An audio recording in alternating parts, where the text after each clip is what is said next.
Confui contre DALL-E. DALL-E, c'est l'IA d'image qui utilise ChatGPT. On va comparer Confui et l'IA de ChatGPT. On leur donne le même prompt, un chien buvant de l'eau. On verra qui fait mieux. Je réinitialise ici, car c'était un essai. On précise que ce n'est pas une image. Voilà les premiers résultats de Confui. Bizarre que les gouttes volent comme ça.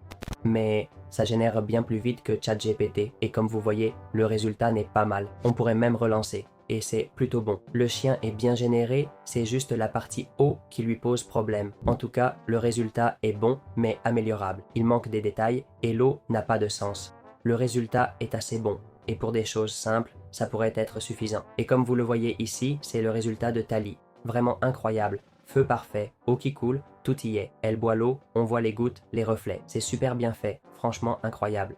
Mais bon, sans ChatGPT+, vous n'aurez que peu d'essais pour générer des images. C'est l'avantage de Confi UI sur les autres applis. C'est local, vous pouvez éditer à volonté, régler les étoiles, le CFG, tout à votre guise. Vous pouvez même choisir le modèle voulu, déjà entraîné pour des tâches spécifiques. On peut faire des choses très spécifiques, mais ChatGPT ne fait peut-être pas des choses aussi précises. Cependant, avec une invite basique comme celle que je viens de donner, il peut faire des choses aussi incroyables que ce modèle.